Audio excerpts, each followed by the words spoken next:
Great morning. मैं भूपेश आनंद आज आपके सामने लेक्चर नंबर 6A लेकर आया हूं दोस्तों। We have already done 5 lectures, conceptual lectures किए हमने। Unit 4 section B corporate finance, CMA USA part 2 strategic financial management. आज मैं लेक्चर नंबर 6A स्टार्ट कर रहा हूं। इसका नाम है कंसेप्ट बेस्ड क्वेश्चंस। बेटा इसके बाद 6B होगा एक्स्ट्रा प्रैक्टिकल क्वेश्चंस, फिर 6C होगा एक्स्ट्रा प्रैक्टिकल क्वेश्चंस। इसका मतलब जैसा मैंने आपको प्रॉमिस किया था, जो वादा किया था, मैंने उसको निभाना की पूरी कोशिश की है। वैसे एक चीज मैं बता दूं, इस यूनिट में चांस की बात है कि कंसेप्ट बेस्ड क्वेश्चंस में पूरे 6 के 6 लेक्चर्स, मतलब 5 कंसेप्चुअल और 6 रिविजनरी को कंप्लीट करने के बाद ले रहा हूं। वैसे CBQ कंसेप्ट बेस्ड क्वेश्चंस बेटे मैं कंसेप्चुअल लेक्चर के बीच बीच में लेता हूं, जैसा मैंने बाकी सब में लिया है। चांस की बात है कि इसमें मुझे थोड़ा सा ध्यान नहीं रहा और मैंने कहा चलो मैं लास्ट में तो ले ही लेता हूं। तो हम मेरी टेक्निक आप सबको समझ आ चुकी है। मैं पहले कंसेप्चुअल लेक्चर्स कराता हूं, उसके बीच कंसेप्ट बेस्ड क्वेश्चंस कराऊंगा, और वो कंसेप्ट बेस्ड क्वेश्चंस बेटे मैंने ग्लैम से लिए, मैंने वायले के टेक्स्ट से लिए, और मैंने हॉक के टेक्स्ट से लिए। देखिए तीनों मेरे पास इस समय, तीनों के तीनों मेरे पास इस समय स्टडी टेक्स्ट हैं। तो मैं आपको ये बताना चाह रहा हूं कि मैंने किया कैसे है। बेटे मैंने आपके तीन स्टडी टेक्स्ट कवर किए हैं, एक ग्लैम का, एक वायले का, और एक हॉक का, और एक CMA के पास्ट एग्जामिनेशन क्वेश्चंस जो CMA IMA की साइट में अवेलेबल हैं।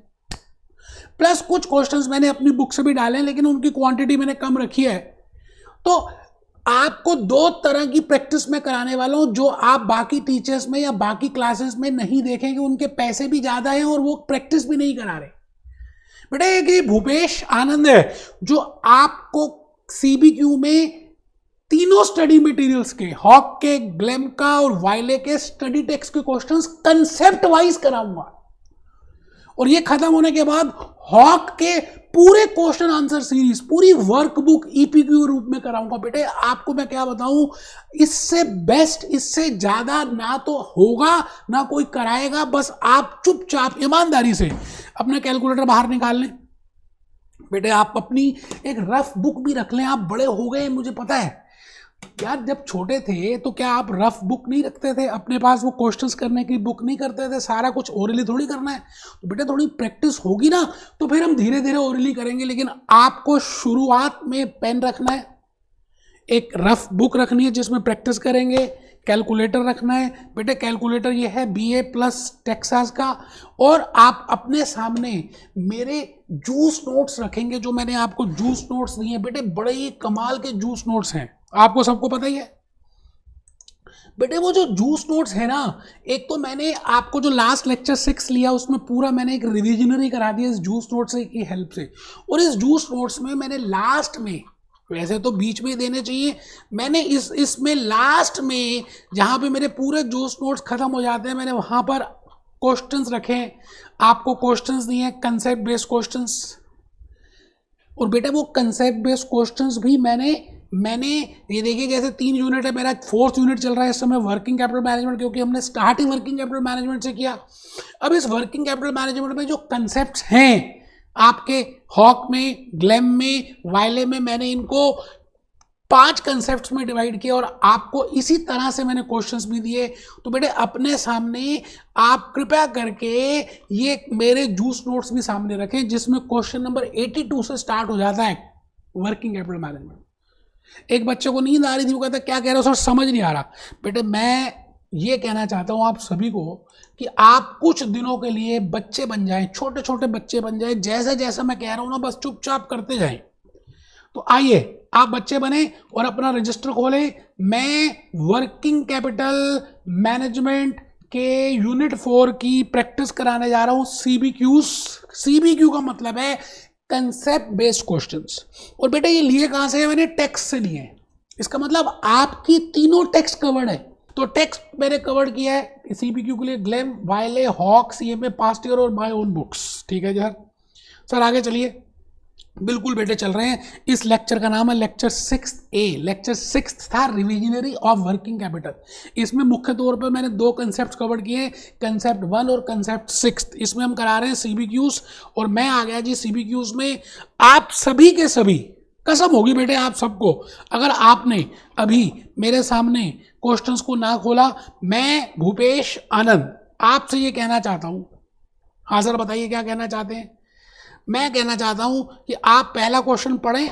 ये मैंने वायले से लिया है, वायले के टेक्स्ट से लिया है बेटे, वायले के टेक्स्ट से लिया है, वायले के टेक्स्ट से लिया है। ठीक है सर, आप बार बार ना बोले। Question number 82। इसका मतलब मैं ये इसलिए कहना चाहता हूं कि आपके मन में ना कॉन्फिडेंस आ जाए कि आपने वायले का टेक्स्ट भी कवर कर लिया, ग्लेम का टेक्स्ट भी कवर कर लिया, और हॉक का टेक्स्ट भी कवर कर लिया, और CMA के क्वेश्चंस भी कवर कर लिए। और उसके बाद जब हम हॉक के क्वेश्चन कराएंगे ना, तो बेटे हॉक कर लिया तो समझ लीजिए ग्लेम की वर्कबुक कर ली, वायले की वर्कबुक कर ली, CMA क्वेश्चंस कर लिए, क्योंकि मैंने देखा है हॉक में हर चीज इंक्लूडेड है। तो बेटे ज्यादा वर्कबुक हम जब करेंगे तो पूरी वर्कबुक करेंगे हॉक की। कंसेप्ट बेस्ड क्वेश्चंस में हम तीनों का टेक्स्ट ले रहे हैं। चलिए जी, पहला क्वेश्चन नंबर 82 ये मैंने वायले से लिया है। ये वायले का क्वेश्चन है। shown next are the selected data from the fortune company of a financial statements given है। मार्केटेबल सिक्योरिटीज जो है बेटे वो 10,000 है। आपको बताइए मार्केटेबल सिक्योरिटीज क्या होती है। Account receivables, inventory, supplies, accounts payable, short term debt payable, accruals. बेटे ये क्या है, अकाउंट्स पेबल। ठीक है बेटे, अकाउंट्स पेबल क्या होता है पता है आपको। अकाउंट्स पेबल, अकाउंट्स पेबल, तो अकाउंट्स पेबल बेटे it is a current liability. ये लिखा हुआ है short term debt payable, because debt payable can be long term और short term both. Accruals it means ये अक्रूवल एक्सपेंसेस है। मेरी बात आप समझ रहे हैं। क्वेश्चन को आराम से पढ़ना है। अभी हमें नहीं पता कि क्या पूछ रहा है, हमें पता भी नहीं करना, खाली पहले क्वेश्चन को ध्यान से पढ़ना है। बेटे मैं आपको एक टेक्निक बताने जा रहा हूं। Whenever you want to do practice EPQ करेंगे जब हम वर्कबुक के या अभी कंसेप्ट बेस्ड क्वेश्चंस के क्वेश्चंस कर रहे हैं, आपको पहले क्वेश्चन को ईमानदारी से पढ़ना है। जैसे छोटे बच्चे थे, आप अपने मन से भूल जाएं कि मैं CMA USA का कर रहा हूं और अब मैं बड़ा हो गया हूं। आपने रजिस्टर में उन सभी चीजों को जो आपको इंफॉर्मेशन गिवन है लिखना है, और उस इंफॉर्मेशन के बेसिस पे हम कुछ ना कुछ डिसीजन लेंगे बेटे। तो आइए, shown are the data from this company. Marketable securities 10,000। Marketable securities बेटे करंट एसेट्स हैं, हमें पता ही है। अकाउंट्स रिसीवेबल्स करंट एसेट्स हैं, इन्वेंटरी करंट एसेट्स है, सप्लाईज करंट एसेट्स है। What is fortune's net working capital. बेटे ऐसे हो सकता है कि अगर आपके पास वायले का मटेरियल हो तो ये क्वेश्चन आराम से देखिए उसी में मिलेगा। ठीक है, हल्का सा मैंने नाम चेंज कर दिया होगा या थोड़ा सा, आप समझ रहे हैं मेरी बात को, तो लेकिन 99.99 ये मिलेगा आपको।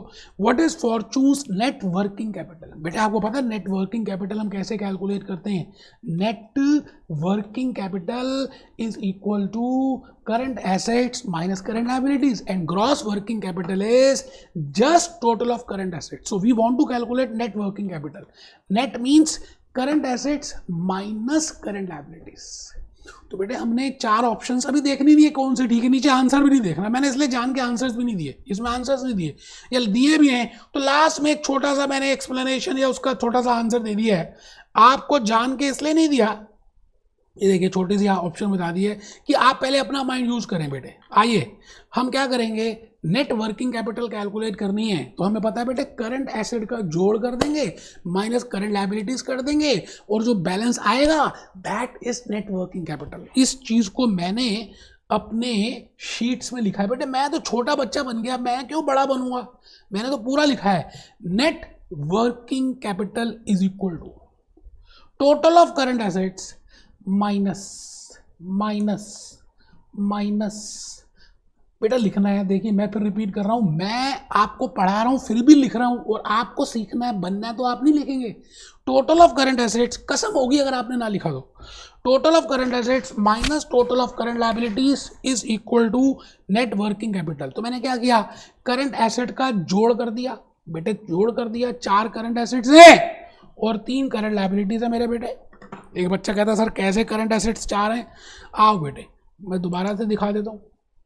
ये लो, लो बेटा, लो, ये लो, ये है नहीं बेटे, 1 2 3 4 marketable securities are current assets, इसको जोड़ करो, account receivables are current assets, inventory are current assets, supplies are current assets, और माइनस करंट लायबिलिटीज कर दीजिए, और आपके सामने आंसर आ जाएगा। मैं भूपेश आनंद आज आपके सामने खड़ा हूं और मैं कहता हूं मेरा नेट वर्किंग कैपिटल आना चाहिए 45,000। बेटे मैंने सब कुछ पहले खुद अपने हाथों से कैलकुलेट किया।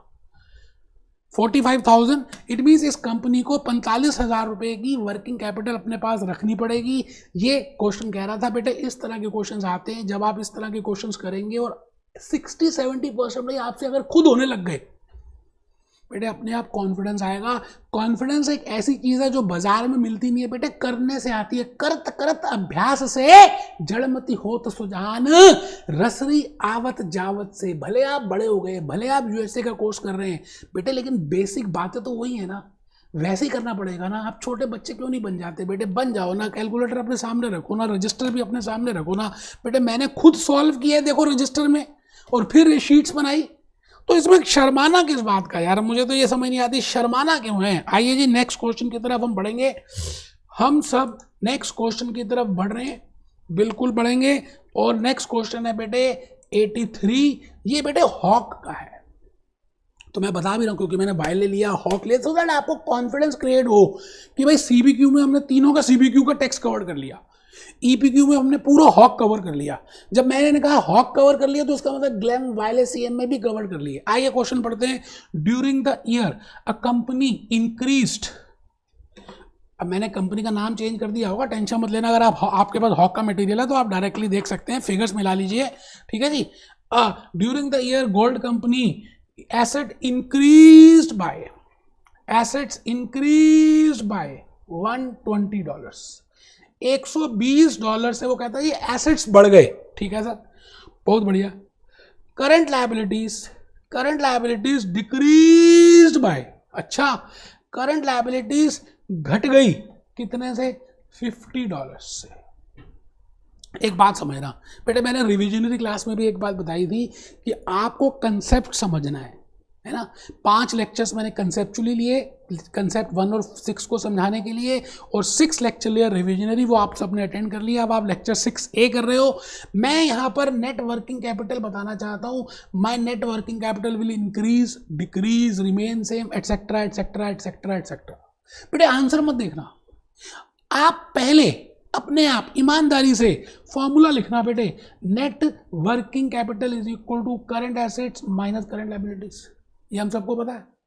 करंट एसेट्स में से जब हम करंट लायबिलिटीज कम कर दें तो हमारे पास जो भी चीज़ आती है वो नेट वर्किंग कैपिटल होती है। अब इसमें इसके 2 कंपोनेंट्स हैं, एक तो करंट एसेट्स, एक करंट लायबिलिटीज।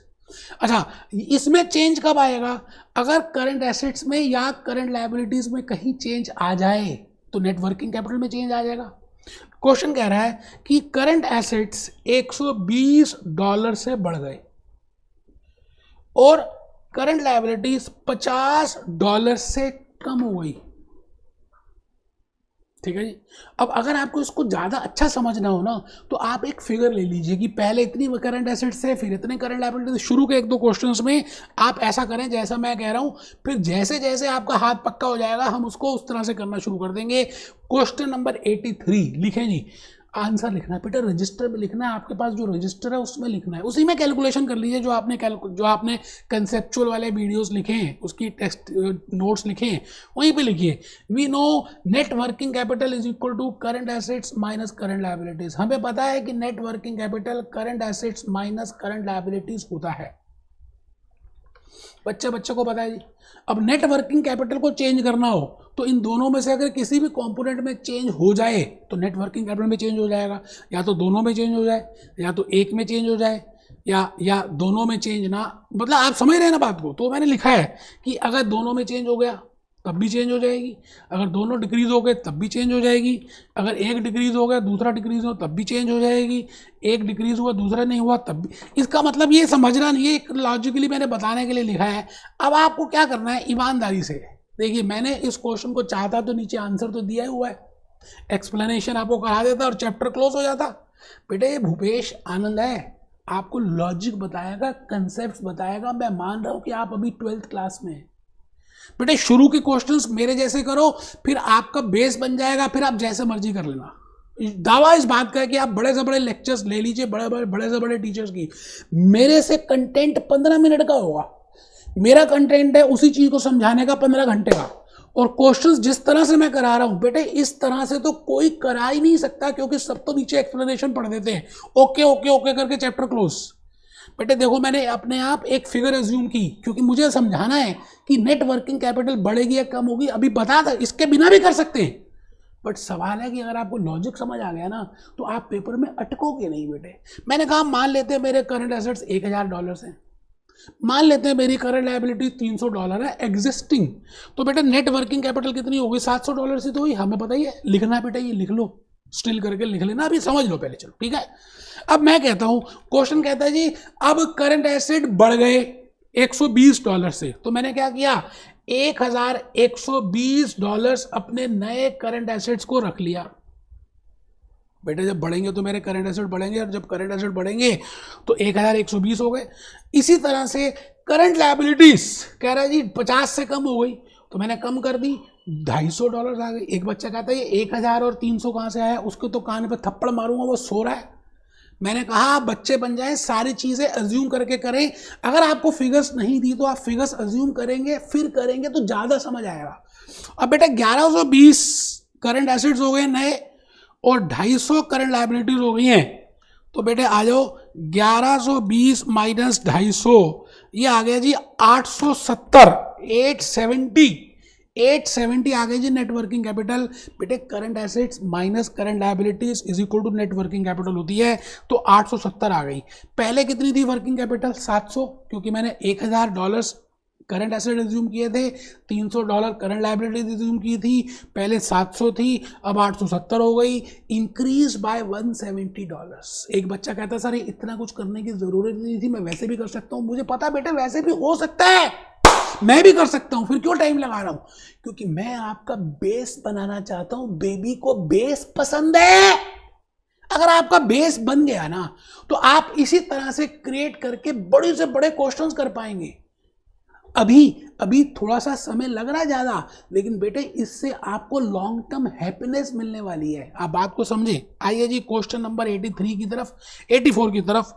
बेटे क्वेश्चन नंबर जो 84 है ना, वो भी मैं आपको बताऊं, वो भी जो है ना मैंने हॉक से लिया है। तो आइए जी एक बार क्वेश्चन पढ़ लेते हैं पहले। हॉक का ही है बेटे, ये बार बार, अच्छा 83 का एक बार देख लेते हैं मैंने क्या लिखा है। 83 का आंसर कौन सा है बेटे? Increase by 170, option number D. अच्छा मैंने क्या किया, देखो कितनी मेहनत की आपके लिए, जान के ये आंसर जो है ना बेटे दिया तो है, लास्ट में दिया और किनारे में दिए, ताकि आपकी आंख बार बार ना पड़े वहां। पहले आप खुद अपना दिमाग लगाओ, क्योंकि ये आंखें जो है ना मानती नहीं है, पता नहीं कहाँ कहाँ चली जाती है। इसलिए मैंने जान के इसको नुक्कड़ पे किनारे में छोटे से फॉन्ट में मेंशन कर दिया। ये तो फॉन्ट बड़ा करा इसलिए दिख रहा है आपको, जो आपके पास नोट्स आए होंगे उसमें छोटा सा किनारे में है सॉफ्ट कॉपी, ठीक है जी। फिर मैंने क्या किया, एक्सप्लेनेशन जो दी है ना बेटे, आपको एक बात और समझानी है, एक्सप्लेनेशन करेक्ट आंसर की दी है। क्यों दी है बेटे? करेक्ट आंसर किस लिए दी है कि आपके माइंड में बस करेक्ट चीज ही जाए बार बार बार बार बार बार। जबकि आपके हॉक में या वायले में उन्होंने चारों ऑप्शंस की एक्सप्लेनेशन दी है। मेरा मानना है कि गलत आंसर्स की एक्सप्लेनेशन पढ़ने की जरूरत ही नहीं है। आप जब पहली बार क्वेश्चन को पढ़ रहे हैं, अपने आप सॉल्व कर रहे हैं, अगर आप उसके बाद ऑप्शन चेक करते हैं और ठीक है, तो फिर तो एक्सप्लेनेशन भी नहीं पढ़नी, टाइम बचाओ और आगे चलो। मेरी बात समझ रहे हैं? तो एक्सप्लेनेशन मैंने दी है, कॉपी पेस्ट की है उसी से, वायले से, ग्लेन से या हॉक से, बट मैंने करेक्ट ऑप्शन की आपको दिया है। तो यहां लिखा हुआ है current asset increase by this, net working capital will increase by this, if current liability this then it will increase by 170। अब इन्होंने क्या किया है बेटे, इन्होंने अजम्पशन नहीं ली, मैंने जान के फिगर्स ली कि आपको और ज्यादा समझ आए। मेरी मेहनत है बेटे, मेरी सोच है, मेरा प्यार है आपके लिए। चाहता तो मैं भी टाइम बचा के चल सकता था आगे। लोगों ने तो क्वेश्चंस नहीं कराए, मैंने तो ग्लेम, हॉक, वायले को पढ़ा, उनके कंसेप्ट्स बनाए, उसके बाद उसके कंसेप्ट बेस्ड क्वेश्चंस को डाला, उसके बाद ईपीक्यू पूरा हॉक से कराया। ठीक है जी। नेक्स्ट क्वेश्चन नंबर 84, नाम हल्का सा चेंज किया होगा बट है ये हॉक से। Dharma firm company has current assets of 3 lakhs. Dharmendra Dharma and current liabilities कितनी है बेटे? Current liabilities of 2 lakhs. ठीक है जी, करंट लाइबिलिटीज 2 लाख की हैं, करंट एसेट 3 लाख के हैं. दिख नहीं रहा वो, मैंने थोड़ा फॉन्ट बढ़ा किया, कोई बात नहीं. करंट एसेट 3 लाख के, इसका मतलब नेट वर्किंग कैपिटल इस कंपनी की $1,00,000 है. ये बात तो समझ आ रही है. Dharma firm could increase its net working capital by. अच्छा बेटे, अब आपको नेट वर्किंग कैपिटल को बढ़ाना है. अच्छा, नेट वर्किंग कैपिटल कब बढ़ सकती है? क्वेश्चन ये कह रहा है कि नेट वर्किंग कैपिटल बढ़ानी है. ठीक है, अभी आंसर पढ़ा लेते हैं भाई. या तो करंट एसेट बढ़ जाए और या करंट लायबिलिटीज कम हो जाए. भाई नेट वर्किंग कैपिटल कैसे निकालते हैं? A minus B is equal to net working capital. अब एक बच्चों को नींद आ रही थी, वो कहता है A क्या है? मैंने कहा करंट एसेट्स है. B क्या है? करंट लायबिलिटीज है. जब मैं इसमें से ये चीज कम करूंगा तो ये चीज आ जाएगी. इसका मतलब या तो ये चीज बढ़ जाए और या ये चीज कम हो जाए, तो मेरी नेट वर्किंग कैपिटल ऑटोमेटिकली बढ़ जाएगी. या ये चीज बढ़ जाए, ये उतनी रहे, या ये उतनी रहे, ये चीज कम हो जाए, या ये ज्यादा से बढ़ जाए इससे. बेटे अब लॉजिक्स यहाँ पे शुरू होते हैं. आप समझ रहे हैं? रटना तो है ही नहीं, हमें लॉजिक पता होगा ना तो हम कर पाएंगे. अब आपके जो 5 लेक्चर्स मैंने खाली 2 कंसेप्ट पे लिया ना, अब उनका रंग आएगा. रंग दे बसंती चोला. आइए जी हम पढ़ते हैं. Payment of 50,000 of accounts payable. अब आपने मन में ना, अगर आपको जर्नल एंट्रीज आती हैं तो आप इसकी जर्नल एंट्रीज बना सकते हैं. एक बच्चा कहता है मुझे एंट्री नहीं आती, कोई बात नहीं. आप सोचिए जब आप पेमेंट करेंगे तो फिर क्या होगा? पेमेंट ऑफ अकाउंट्स पेबल मतलब आपने उधार में कोई सामान खरीदा था, अब उसकी पेमेंट कर रहे हैं, तो बेटे कैश भी जा रहा है. इसका मतलब करंट एसेट्स भी कम हो रहे हैं और करंट लायबिलिटीज भी कम हो रही हैं. जब दोनों ही कम हो रहे हैं और उतने अमाउंट से कम हो रहे हैं तो बेटे कोई भी फर्क पड़ने वाला नहीं है नेटवर्किंग कैपिटल में. ठीक. Second option, collection of 50,000 of accounts receivable. आपने उधार में सामान बेचा था, अब उस डेटर ने, उस कस्टमर ने आपको पैसे दे दिए. अच्छा, जब पैसे दे दिए तो कैश आ गया.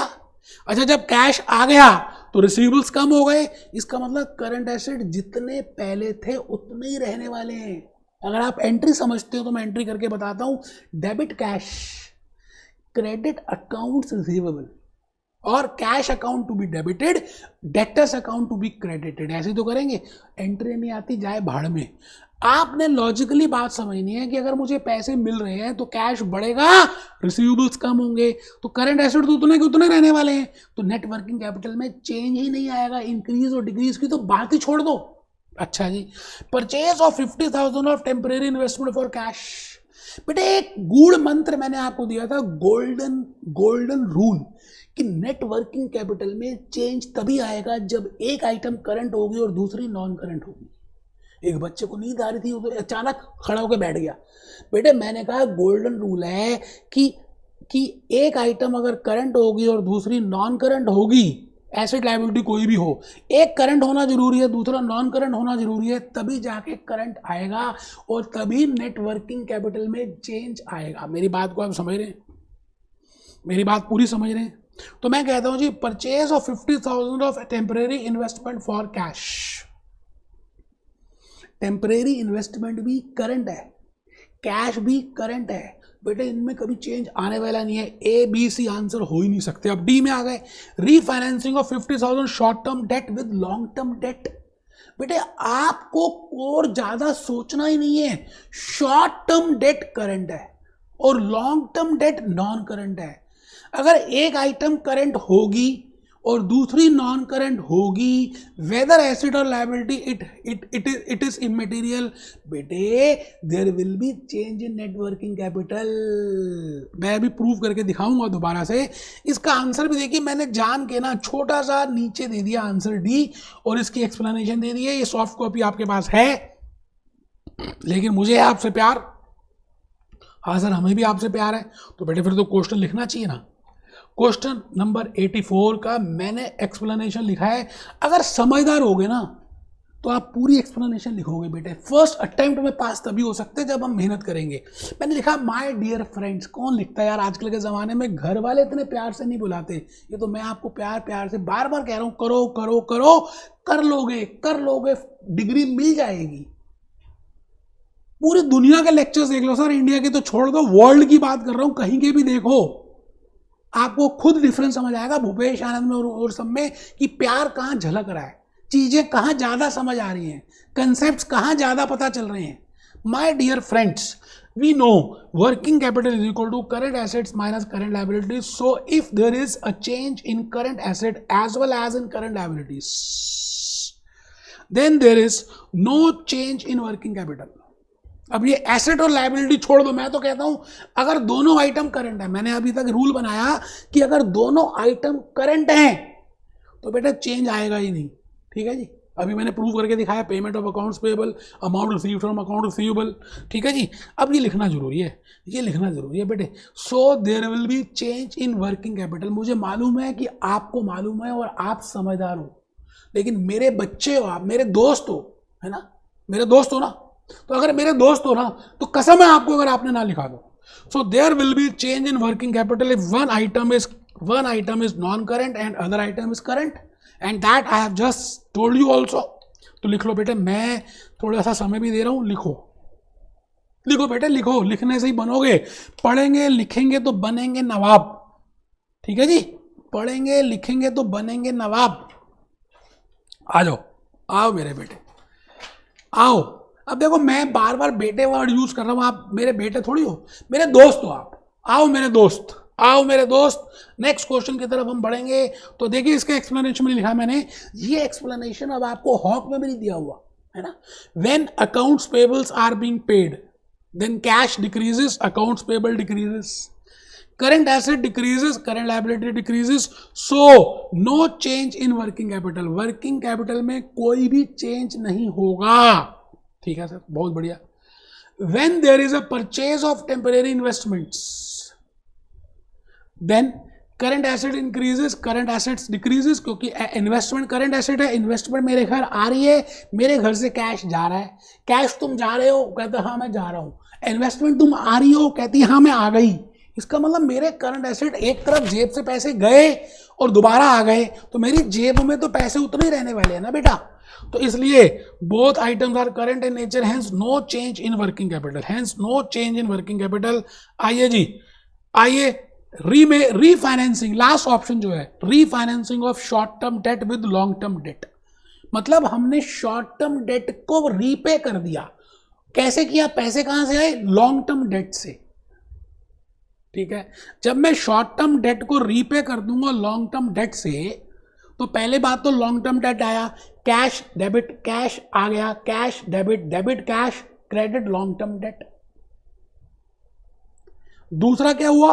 शॉर्ट टर्म डेट हट गया तो short term date debit, credit cash entry नहीं आती। तो आप माइंड में सोच सकते हो कि क्या कर रहे हैं, शॉर्ट टर्म डेट को पे कर रहे हैं, लॉन्ग टर्म डेट को हम रेज कर रहे हैं। So there will be change in working capital. I think इतनी एक्सप्लेनेशन काफी थी। आइए जी, क्वेश्चन नंबर 85 की जगह हम आ रहे हैं, और क्वेश्चन नंबर 85 ईमानदारी से हम पढ़ेंगे। कहाँ बेटे, ये भी हॉक से लिया मैंने।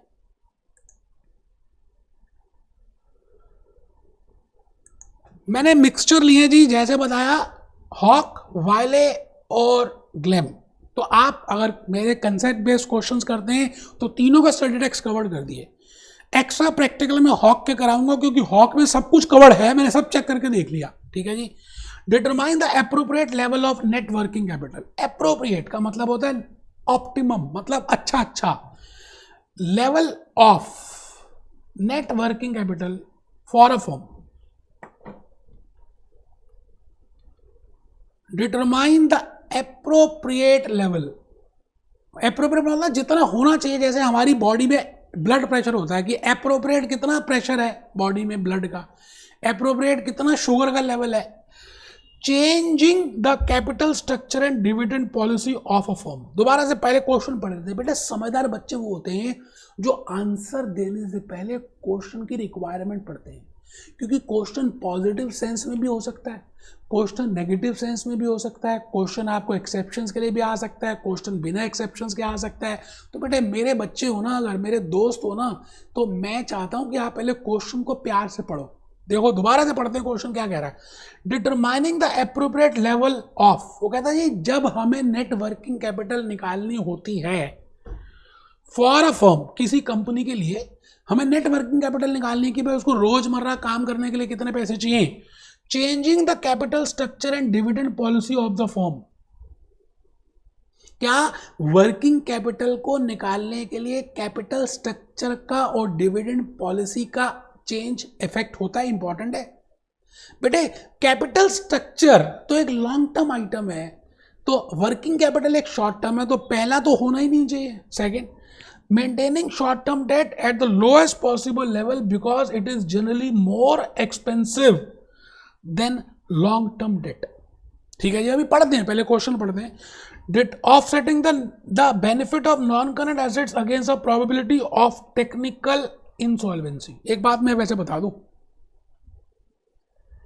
बात तो मुझे भी ठीक लग रही है, लेकिन हमें कई बार क्या है, जो ऑप्शंस दी होती है ना उसमें बेस्ट ऑप्शन कौन सी है हमारे लिए, अच्छी कौन सी है, सबसे बेस्ट कौन सी है, हमें वो देखना है। आप बात समझ रहे हैं। मैं कहता हूं कि दो चीजें आपको ठीक लग रही हैं, तो लेकिन उन दोनों में से भी कौन सी ज्यादा ठीक लग रही है।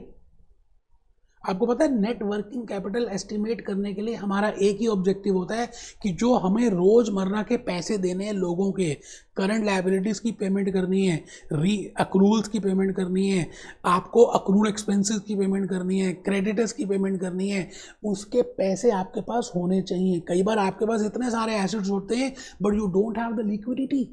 So the point is, if you don't have the liquidity, as in case of Kingfisher Airlines, they don't have the amount to pay the salaries।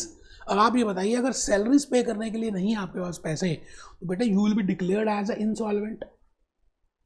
आपके पास नॉन करंट एसेट का भंडार पड़ा हुआ है, एरोप्लेन्स हैं, लेकिन उसको चलाने के लिए पेट्रोल नहीं है, या उसमें air hostesses, gorgeous looking air hostesses की सैलरी देने के लिए पैसे नहीं है। इट मीन्स मेरा सबसे important objective, my main M, जैसे अर्जुन था ना, अर्जुन से जब गुरु द्रोणाचार्य पूछते थे अर्जुन ये क्या लगा हुआ बता यार, तो भगवान अर्जुन क्या कहता था, गुरुदेव मुझे तो बस चिड़िया की आंख ही नजर आ रही है और कुछ नजर ही नहीं आता गुरुदेव। इसी तरह से आप जब भी वर्किंग कैपिटल को एस्टिमेट करते हैं, आपका मेन उद्देश्य, मेन ऑब्जेक्टिव ये होना चाहिए कि कहीं हम टेक्निकल इंसॉल्वेंट डिक्लेयर्ड ना हो जाए। तो उसके लिए क्या करना पड़ेगा, नॉन करंट एसेट्स को कम करके करंट एसेट का बैलेंस ज्यादा अपने पास रखना पड़ेगा, ऑफसेट करना पड़ेगा, ट्रेड ऑफ करना पड़ेगा। क्योंकि अगर आपके पास करंट एसेट्स नहीं होंगे, क्योंकि नॉन करंट एसेट को बेचते समय लिक्विडिटी प्रॉब्लम आ सकती है, कई बार हमारे को नहीं बिकेगा, लैंड एकदम नहीं बिकेगा।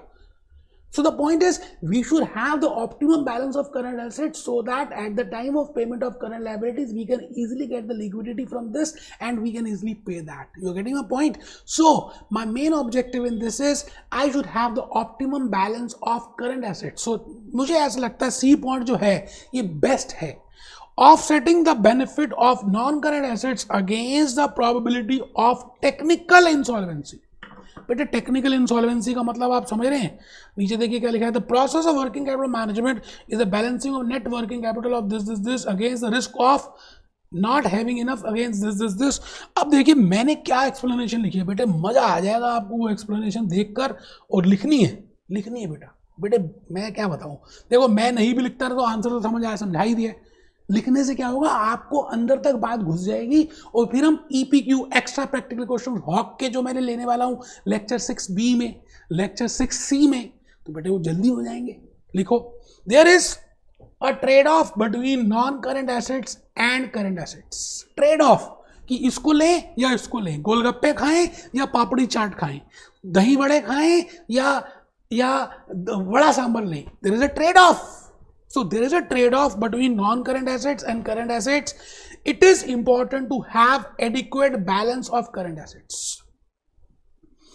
ये जरूरी है कि आपके पास adequate balance of current assets का, because there has to be enough liquidity to pay short-term obligations.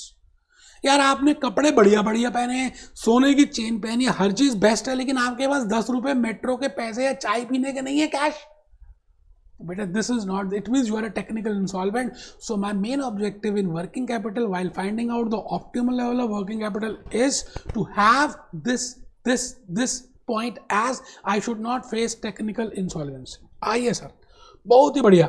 Otherwise a firm may face technical insolvency. Note 1 लिख लें, working capital estimation has no relevance with. बाकी options के लिए मैंने समझाने के लिए लिखा है. भाई वर्किंग कैपिटल एक शॉर्ट टर्म डिसीजन है, उसका कैपिटल स्ट्रक्चर से, उसका डिविडेंड पॉलिसी से, उसका short term date versus long term date से, उसका मैक्सिमाइजेशन ऑफ आरओआई से कोई लेना देना नहीं है. My main objective is technical insolvency. लिख लोगे तो यार अच्छा ही है, बाकी आप समझदार हो. दोबारा पैसे भरने हैं अमेरिका में तो मोस्ट वेलकम फिर मत लिखना, अगली बार लिखना, और नेक्स्ट टाइम फिर हम भी पैसे लेंगे, क्योंकि आपको लेक्चर 6 मंथ्स के लिए मिलने वाले हैं. आगे आपकी मर्जी है बेटे. मैं आ गया जी क्वेश्चन नंबर 86 में. 86 लो जी, लो सर. ये क्वेश्चन नंबर 86 भी मैं अभी बता देता हूं मैंने कहां से लिया. बेटे ये भी हॉक का है, बहुत ही अच्छा क्वेश्चन है हॉक का. 86 बहुत बढ़िया. और चांस की बात है कि हॉक में भी क्वेश्चन नंबर 86 और हमारी बुक का जूस नोट्स का भी 86 है. ठीक है जी, बहुत बढ़िया. मैंने बुक से देख के बताया, हॉक मेरे सामने पड़ी है ना, तो मैंने वहीं से देख के बताया, क्योंकि मैंने फिर रजिस्टर में क्या किया, मिक्स कर दिए ना. ये देखो वाइले ग्लैम, और फिर मैंने कंसेप्ट वाइज डिवाइड किए, फिर अपने ऑपरेटर को दिए. उसने बड़ी मेहनत हुई है बेटे, आपको सोच भी नहीं सकते, आपको तो बना बनाया केक मिल रहा है. इतनी मेहनत हुई है कि आप क्या बताऊँ, छोड़ो सारा उस बात को, मैं इमोशनल हो जाऊंगा. और चलिए क्वेश्चन पढ़ते हैं बस. A company is considering a plant expansion. एक कंपनी अपने प्लांट को एक्सपैंड करना चाहती है, जैसे अपोलो टायर्स है मान लेते हैं, ऐसी एक कंपनी है. प्लांट को एक्सपैंड करना चाहती है, that will increase its sales and net income. बेटे अब जब एक्सपैंड करेंगे तो हम क्या कर रहे हैं, हम पहले एक प्लांट रखते थे कोका कोला या अपोलो टायर्स, तो इतने टायर बनते थे. अब हम 2 प्लांट लगा रहे हैं तो टायर भी ज़्यादा बनेंगे, तो हमारी सेल भी ज़्यादा होगी. अच्छा, जब हमारी सेल ज़्यादा होगी तो प्रॉफिट भी ज़्यादा होगा. तो कह रहे हैं जी हम एक्सपेंशन करना चाहते हैं. It is a capital investment decision and with the help of that there will be change in sales and there will be change in net income. The following information estimate of this is the impact of the proposal will have. बेटे current में ये था, proposal ये है, आराम से कोई tension है ही नहीं जी. करंट ये है, प्रपोजल ये है. Cash $1 lakh, accounts payable $350,000, account receivables $4 lakh, inventory $380,000, marketable securities $2 lakh, mortgage payable $1,75,000, fixed assets इतना. बेटा ये फिक्स एसेट है, ये करंट एसेट नहीं है, इस बात का ध्यान रखना. ये भी करंट एसेट है, ये भी करंट है, ये करंट एसेट है, ये करंट लायबिलिटी है, ये करंट एसेट है, ये करंट एसेट है, ये करंट एसेट है, ये करंट लायबिलिटी है. तो बेटा ध्यान से आपको देखना है कि देवता कौन है, राक्षस कौन है. और कई बार देवता और राक्षस के बीच में किन्नर बैठे होते हैं, जैसे ये फिक्स एसेट्स. ठीक है जी. अब बड़ा सिंपल है ये क्वेश्चन, आपको लग रहा है मुश्किल होगा, इतना इजी है कि मैं बता नहीं सकता. वो कहता है ये हमने एक्सपेंशन से पहले हमारे ये करंट एसेट्स थे, ये करंट लायबिलिटीज थी. अगर हम एक्सपेंड करते हैं तो हमारे ये करंट एसेट होंगे और ये करंट लायबिलिटीज होंगी. तो क्वेश्चन क्या कह रहा है, क्या करना है, द इफेक्ट ऑफ प्लांट. वो कहता है जी जब हम एक्सपेंड कर देंगे तो हमारी वर्किंग कैपिटल में क्या इफेक्ट आएगा. बड़ी सिंपल सी बात है, अगर मैं इसकी वर्किंग कैपिटल निकाल लूँ और यहाँ की वर्किंग कैपिटल निकाल लूँ और इन दोनों का डिफरेंस निकाल लूँ, तो बेटे मेरे पास इफेक्ट आ जाएगा कि मेरी वर्किंग कैपिटल बढ़ेगी एक्सपेंशन के बाद या कम होगी. मैंने कहा आंसर निकालने की जल्दबाजी बिल्कुल ना करें. आप पहले क्वेश्चन को पढ़ें, क्वेश्चन की इंफॉर्मेशन देखें कि क्वेश्चन क्या सेंस में पूछ रहा है, कहीं वो पॉजिटिव सेंस है या नेगेटिव सेंस है. तो बेटे आप जल्दी से कर पाएंगे. तो मेरे हिसाब से क्वेश्चन अगर आपको सबको समझ आ गया हो तो करंट एसेट्स और करंट लायबिलिटीज, मैं क्या करूँगा, इस करंट एसेट को जोड़ दूंगा. ठीक है सर, बिल्कुल जोड़ देंगे, हम भी जोड़ेंगे. ये लो जी, मैं रंग बदल रहा हूँ कि आपको थोड़ा सा अच्छा लगे। ये जोड़ देंगे करंट एसेट, ये 3 लाख और 1 लाख और 4 लाख ये हो गए जी, 3,80,000 ये हो गया जी, 2 लाख ये हो गया। और करंट लायबिलिटीज जो हैं उनको लेस कर देंगे, उसका रंग मैं बदल देता हूँ। ये लो जी, रंग बदल दिया, इसको माइनस कर देंगे और इसको भी माइनस कर देंगे, बाकी फिक्स एसेट का कुछ भी नहीं करेंगे। लो जी सर कहाँ पे जाना है बेटे, मेहनत की है, पहले आप 86 में आ जाओ। ड्यू टू प्लांट एक्सपेंशन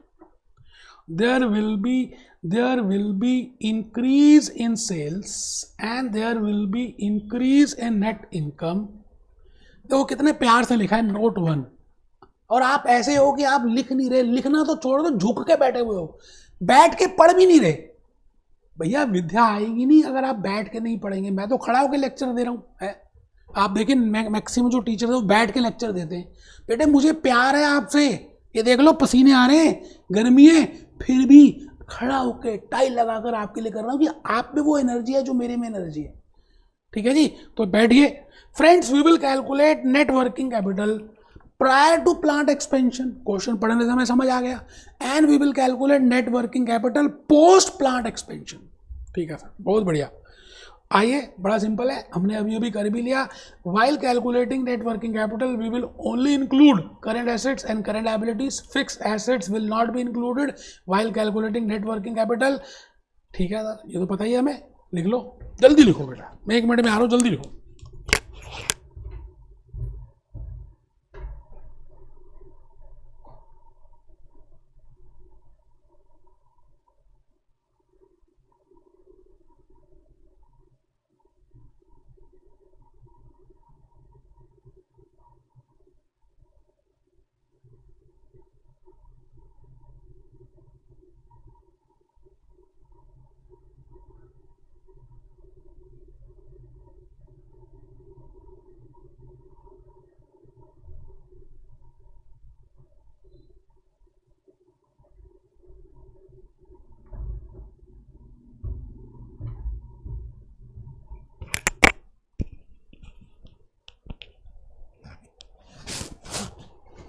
ठीक है जी, तो एग्जिस्टिंग में पहले मैंने अभी बताया था, एग्जिस्टिंग में हमारी आ रही है 5,55,000।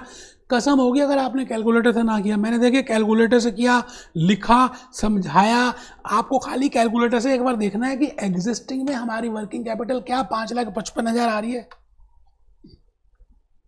और न्यू में कितनी आ रही है। न्यू में निकाल लीजिए, मैंने शायद नहीं निकाली,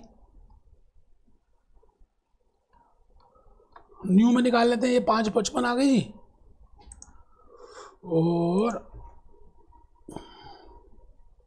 न्यू में निकाल लेते हैं 1,20,000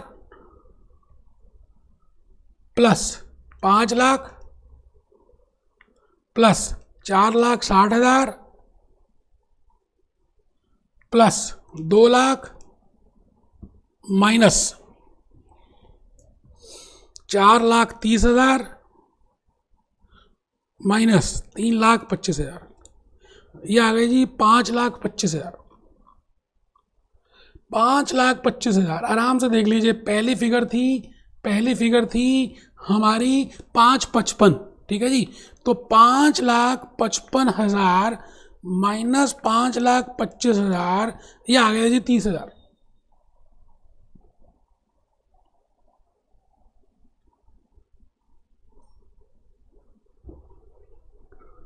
एक्सप्लेनेशन पढ़ लीजिए, नीचे देखिए 5,55,000,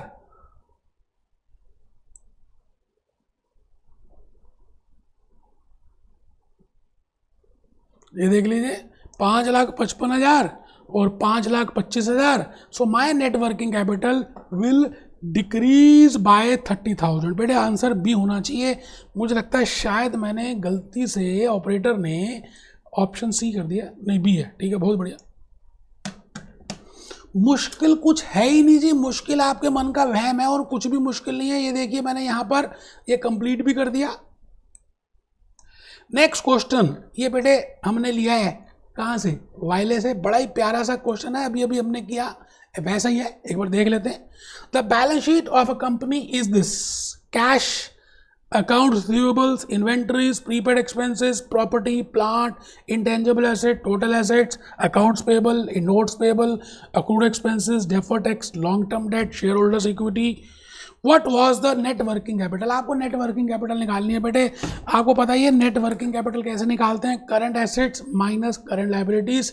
देखिए भूपेश आनंद ने किया क्या कि आपके टेक्स्ट को मिक्स किया, उनको कंसेप्ट वाइज डिवाइड किया और अपने कंसेप्ट के हिसाब से उनको बाइफिकेट करके डाला कि आपको अगर एक पर्टिकुलर कंसेप्ट में दिक्कत है ना तो आप उसी के क्वेश्चंस प्रैक्टिस करो। और फिर हॉक से हम और ज्यादा प्रैक्टिस करने वाले हैं, पूरी वर्कबुक करेंगे बेटे, पूरी वर्कबुक करेंगे, इतिहास बदल देंगे। बस मुझे आपका साथ चाहिए।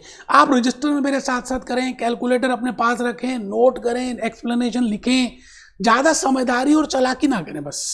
तो बेटे मैं आज लेक्चर 6A यहीं पे कंक्लूड कर रहा हूँ। हमारे कंसेप्ट बेस्ड क्वेश्चंस कंसेप्ट 1 और 6 को लेके कवर्ड हुए। अब हम क्या करेंगे 6B और लेक्चर 6C में मैं हॉक के वर्कबुक, हॉक के क्वेश्चन आंसर जो हमने आपको सॉफ्ट में दिया भी है, आप उसको अपने सामने रखें। मैं तो कहता हूँ उसकी आप हार्ड कॉपी अपने साथ अपने घर के आसपास के फोटो कॉपी वाले से निकलवा कर स्पायरल कर दें, जैसे मैंने सभी का स्पायरल किया है।